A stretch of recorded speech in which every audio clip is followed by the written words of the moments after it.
மகேஷ் கேரக்டரில் நடிக்கிறவர் தான் சீரியல் நடிகர் தர்ஷக் கவுடா. இவங்க தான் தர்ஷக்குடைய மனைவி. மனோன்மணி கேரக்டரில் நடிக்கக்கூடிய இவங்க தான் சீரியல் நடிகை இந்துமதி மணிகண்டன் அவங்களுடைய கணவர்.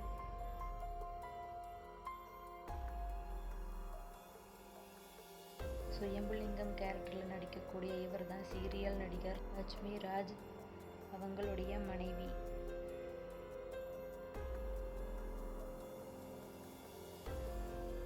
கோகிலா கேரக்டரில் நடிக்கக்கூடிய இவங்க தான் சீரியல் நடிகை நிவேதா ரவி அவங்களுடைய கணவர். அன்பு கேரக்டரில் நடிக்கக்கூடிய இவர் தான் அமில்ஜித் இவங்க தான் அவங்களுடைய கேர்ள் ஃப்ரெண்ட். அழகப்பன் கேரக்டரில் நடிக்கிற இவர் தான் நடிகர் ஞானசம்பந்தன் அவங்களுடைய மனைவி. மகேஷோடைய அம்மாவன் நடிக்கிற இவங்க தான் சீரியல்